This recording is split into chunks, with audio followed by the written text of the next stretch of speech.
At our Country Financial office in Clinton. I am looking forward to meeting you. Hi, this is Connie at Love It Once More Thrift Store in Clinton. Just in time for the heat of the summer, we have all our shorts and swimwear 20% off for the whole family. Don't forget to follow us on Facebook and Instagram for ways to save even more. Find us at DeWittDailyNews.com. Hi, this is Ryan Utterback with Utterback Real Estate. It's greening up out there. Time to work on my golf game. And a perfect time to make that big move. Like when my ball moves towards that tree. Oh, geez. 4. And that's why you're the other Ryan. Call Utterback Real Estate or click their icon at DeWittDailyNews.com. Your friend in Central Illinois. WHOW. Top of the morning. Thanks for being with us. I'm your host today, Seth Lawrence. The WHOW Morning Show streams to Facebook and YouTube, brought to you by Peterson Insurance, your Pekin Insurance agent in Clinton. Mr. Dan Matthews is the DeWitt County Board Chair, our guest on the phone here for this morning as we follow up last Thursday's DeWitt County Board meeting. Good morning, Mr. Matthews. How are you, sir? Good morning. Doing good. Thank you, Seth. Yeah, for sure. Thanks for making time for us. It's good to have you on the program as we, like I said, recap last week's DeWitt County Board meeting. And Mr. Matthews, let's start with a conversation around the Sheriff's Department's request for new radios. That seems like a pretty basic request, but it got a lot of attention. What was the conversation about?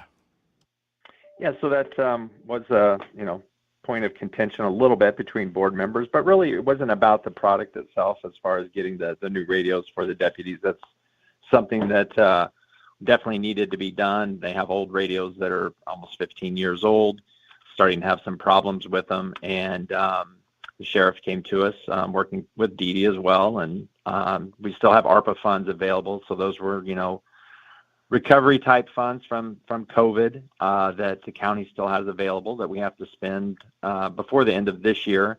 And so the Sheriff's Department came with a request for 20 new radios. And in the end, after some discussion, I believe everyone, maybe one person voted no, but it wasn't about voting no to get them. It was more about we need to do a lot more planning ahead. The COVID money has bailed us out several times and made it easy to do projects that we normally would have to budget, over 2 or 3 years to have the funds available for those. So as we get ready to enter into budgeting season, which is hard to believe that we're getting ready to do that again already, we want to spend more time going to the department heads and talking about, okay, what are your needs? Not right now, but what are your needs 2 and 3 years from now that we can start, budgeting along the way. And again, the ARPA funds have bailed us out, and we've been able to do some of these expenses that we just couldn't on the fly. So that's the gist of what most of that was about. The ARPA money, Mr. Matthews, you mentioned that. It sounds like there's still some ARPA funds available. What's the status of that money at this point in time? Yeah, I believe we still have a little over $200,000 of unallocated funds from our original ARPA funds that we got. So as kind of discussion the other night, of that $200,000, we want to again talk with the department heads before someone else just comes and says, hey, I need $150,000 for this. It's not that it comes out of the blue, but it's like, oh, I have a need and there's some money, let's go grab it. I think what we really want to do is say, okay, everyone, here's what we have left.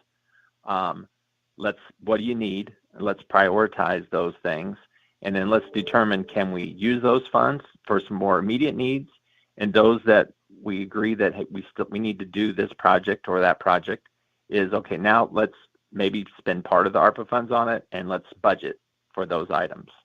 And so, in addition to those a little over 200,000 in unallocated funds, we still have funds that we allocated to the community that have not been paid out yet. So, in order for those people to get their money, they have to have a specific project, which they all did and met the requirements along the way.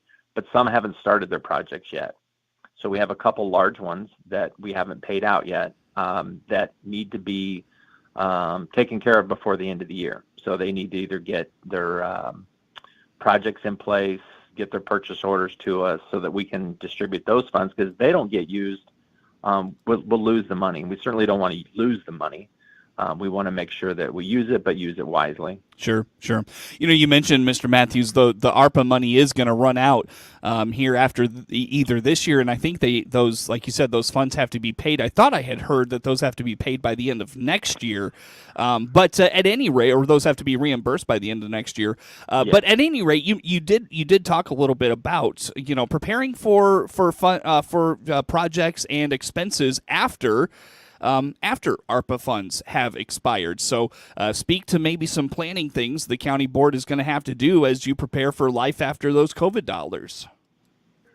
Yeah, we have done, people have budgeted, and we have not just paid all of the unexpected expenses or even planned expenses out of ARPA. So the Sheriff's Department has used some of their own funds for other projects they've had, as well as other the property, with some of the building projects that we've had done. But it's what other technology needs are we going to need coming up? And I think that's one thing we really need to look at. And we've done a good job over the past year or two changing over to digital filing and some things like that's more efficient. But as we kind of saw last Friday, it doesn't take much to bring down your IT infrastructure. And we saw that all across the country. So we want to make sure that we continue to, provide technology where it makes sense, digitize things for all departments. We've done a lot in the county clerk's office. We're working to do some in the circuit clerk's office. So those kind of things are probably what I'm talking about budgeting, because some of those are big expenses to be able to have the equipment, have the IT infrastructure to do those, continue to enhance the website for information for people. So those are the things I see right now that we'll be talking about, but we're hoping with some discussions, and we had a little bit the other night about meeting specifically with each department head. So we haven't really done that in the past as far as talked about budgeting, talking about exactly their needs ahead of budgeting for future, not just next year. So we're going to try to do, put a lot more effort into the committees exploring those department heads that they work with to make sure we understand what they need and try to budget and plan for those items more than we have in the past. Yeah, for sure. Yeah, you got to be proactive. And it's funny, you as you were talking there, I got to thinking about the state of Illinois and how we hear so often lawmakers, particularly downstate lawmakers, talk about, ARPA money, COVID money is not going to be in that budget forever. And Illinois Democrats seem to spend like it is, but it's nice to see at a local level we are preparing for life without those COVID dollars and starting to think about, hey, what do we do when that money is not in that budget, if that makes sense. Nope, exactly. That's what we're talking about. And so as those funds dwindle, you're like, okay, now what? What if something else comes up like this? So yeah, sure. That's what we want to do. Sure. Well, Mr. Matthews, again, Mr. Dan Matthews, DeWitt County Board Chair, our guest on the phone here for this morning as we follow up last Thursday's DeWitt County Board meeting. Anything from expenditure discussions or just the budget in general? You mentioned budget time soon around the corner. How are we looking? What are things looking like right now, kind of in the preliminary? Yeah, I think we're going to be in really good shape again. Dee Dee and the department heads do a great job putting together kind of their preliminary budgets, for their base needs of each year. So that's starting right now. A lot more behind the scenes than what the board gets involved with as far as the preliminary stuff. So Dee Dee and Melanie will spend a lot of time here over the next month or two. But we only meet, once a month as a full board. So a lot has to happen, and then you kind of wait for the next month. So we do have, smaller committee meetings and things like that to do. But I think we're going to be in great shape again.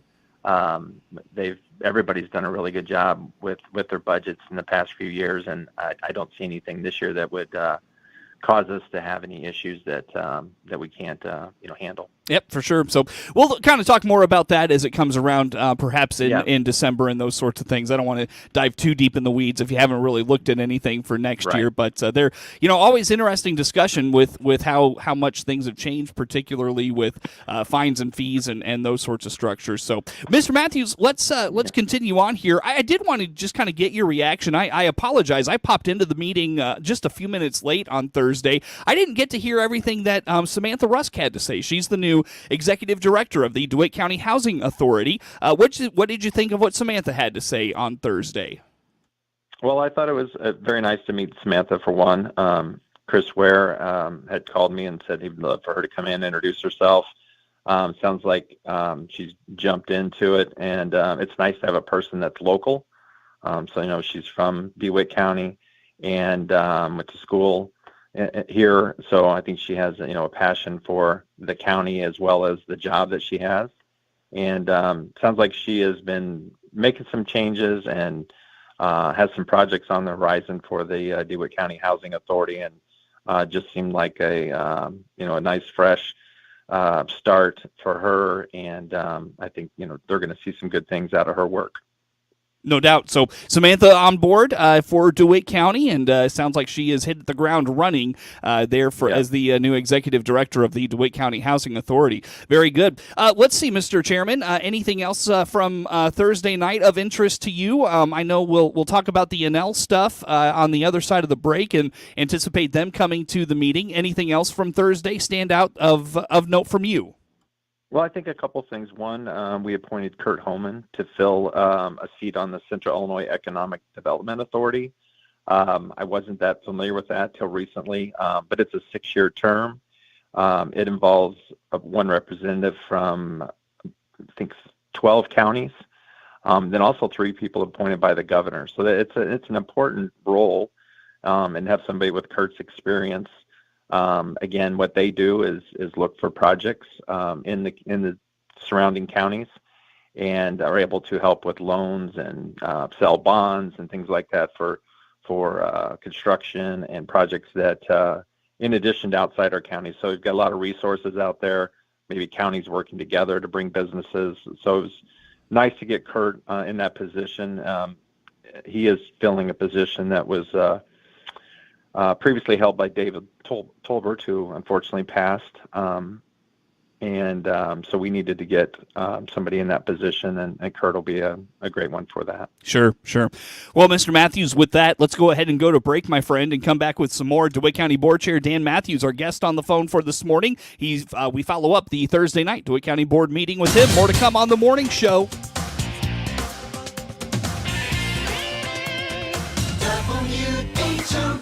WHOW.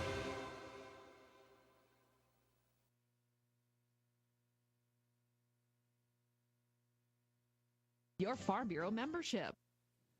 Let's check the opening numbers now at the Chicago Board of Trade on this Monday. Jim Taylor, RFD Radio Network. We start the day higher across the board with corn, beans, and Chicago wheat. September corn opening $3.95 and a quarter, up 4 3/4.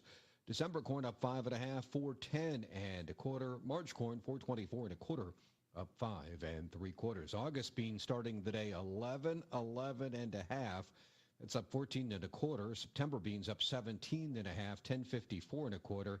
New crop November 10.56, up 20. September wheat up 1 and a half, 5.44 and a quarter. December wheat 5.69 and a half, up 1 and a half. March wheat 5.90 and a quarter, up 1 3/4. August bean meal 3.40.60, that's up 3.80. And August bean oil 46.90, up 34 cents. Opening numbers on this Monday morning. Jim Taylor, RFD Radio Network. If you're looking for a local, full or part-time job in Central Illinois, there's an easy place to go to find current job openings. It's IllinoisJobPost.com. That's IllinoisJobPost.com. You'll find jobs available near you. And the best part is that it's free for candidates to access 24/7. If you want a local job, when you don't have to spend a lot of money on gas to get to, then you want access to IllinoisJobPost.com to check out current local job openings. That web address again is IllinoisJobPost.com. Another service from your friends at the Miller Media Group. John Prater here, your new country financial agent at 320 East Van Buren in Clinton. I'd love to meet you as I get connected to the Clinton community. Find out more by clicking on my icon at DeWittDailyNews.com. Fiber internet has come to Clinton with ConnectUs. Plans start at just $19.99 a month. With their 1 gig plan, just $39.99 a month. Click the ConnectUs icon at DeWittDailyNews.com. Your friend in Central Illinois,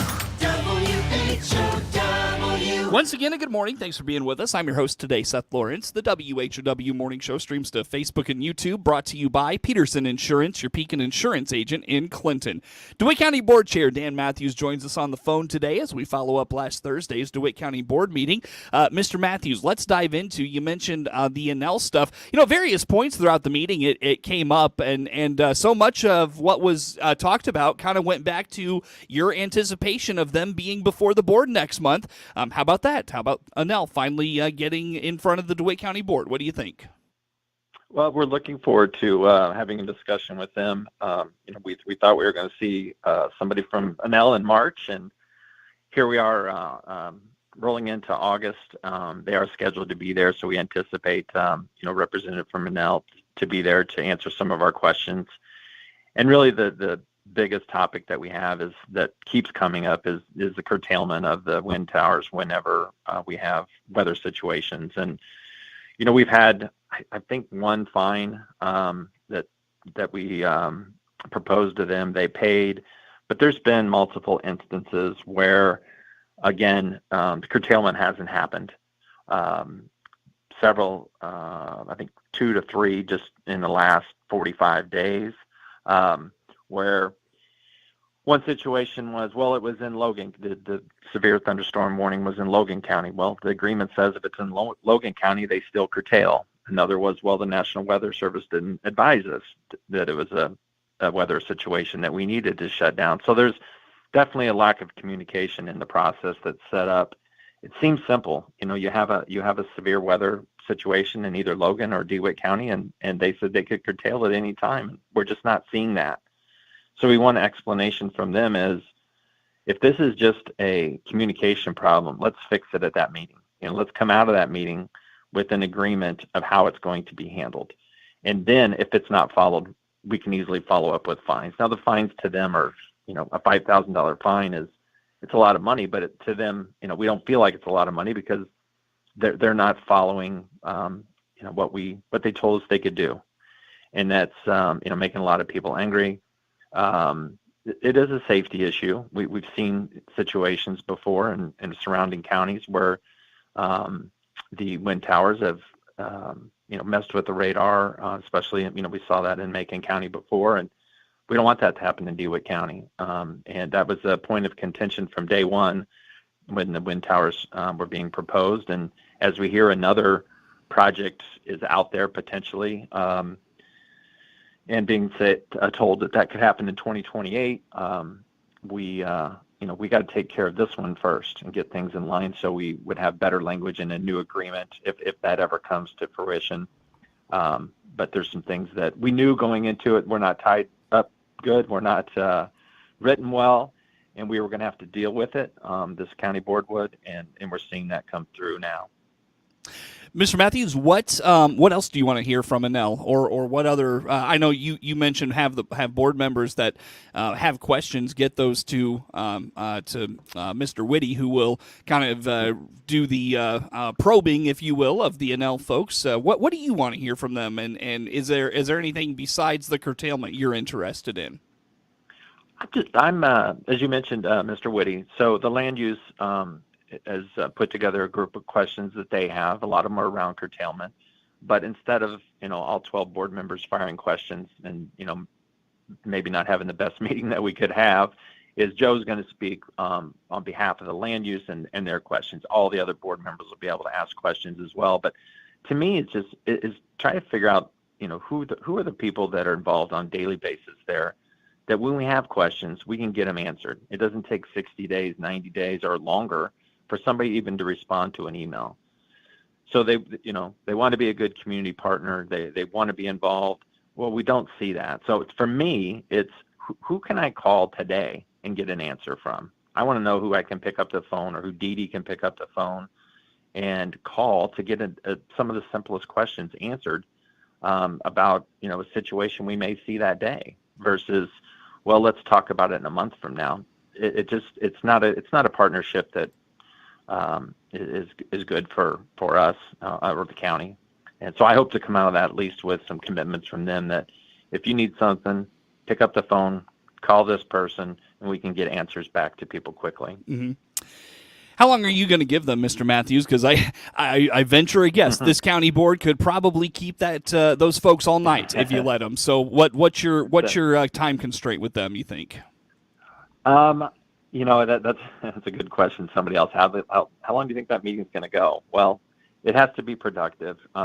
So, I mean, I will give them, I don't know how much they're going to present, but give them, a good 30 minutes if they have a presentation to last that long. But I would hope that part of the total discussion is an hour or less. But I think it's worth that amount of time, not just say, hey, we're going to give you 20 minutes and 10 minutes of questions. But as you said, Seth, we could go on for hours probably, and we're not going to do that. We're going to try to get something out of it, but I would anticipate probably an hour. Yeah, that's fair. That's fair. Very good. Well, did I miss anything in that discussion? I know that Thursday night came up with the decommissioning, and the words are eluding me at the moment, but I know decommissioning and the line of credit, there it is, line of credit discussion has come up the last couple of months. What's the latest there? So the board understood that we have a few choices for the funds for decommissioning, as those have to start being paid in. And they proposed a letter of credit for the decommissioning. We kind of felt I think it was 2 meetings ago, that we were more interested in having an escrow account that the funds would be put in. But our treasurer did talk with some of the other counties, and they too are doing letters of credit. So this was a initial request from them to say, can we do a letter of credit? They need to go back and finish that document and bring it back to us. I anticipate we'll pass it then. But really the other night we just said, yes, we'll accept a letter of credit, but we didn't get the final document from them yet. But and again, I would say, majority of the board doesn't feel that the decommissioning dollars they're putting into this would ever take care of the expenses at the time, but that's again something that was voted in by a previous board that we're going to have to deal with and see what happens down the road. Sure. Mr. Matthews, let's wrap up with, I've only got about a minute and a half with you, revising the Alcoholic Beverages County Code. What's going on there? Tell us about this. Yes, Mr. Ferguson got involved with this, and what we found out is we don't really have a rule that governs the whole county, that each township has years and years ago decided whether they were going to be a wet or dry township coming out of Prohibition. And so we looked at, there's more and more events coming up that people are doing that need to have a temporary permit. And it's not just something the county can do as on its own. We have to actually work through each township and what their existing rules are. So we're just trying to clean that up. So that it'll be easier for people to get permits, make sure that everyone's following the rules that are set, no matter what kind of event it is. But just, again, make an old ordinance, really wipe it out and make it relevant to today. Sure. Very good. Well, Mr. Matthews, always good to talk to you. I know there was a few other things we could have gotten to. Maybe if we have the time, we'll get to that next month, but we always appreciate you making time for us. DeWitt County Board Chair Dan Matthews on the phone with us here this morning as we follow up the Thursday DeWitt County Board meeting. The morning show streams to Facebook and YouTube. It's brought to you by Peterson Insurance, your Pekin Insurance agent in Clinton. Network news on the way on the WHOW morning show. We stream live online all the time at DeWittDailyNews.com. Again, network news comes your way now on the morning show.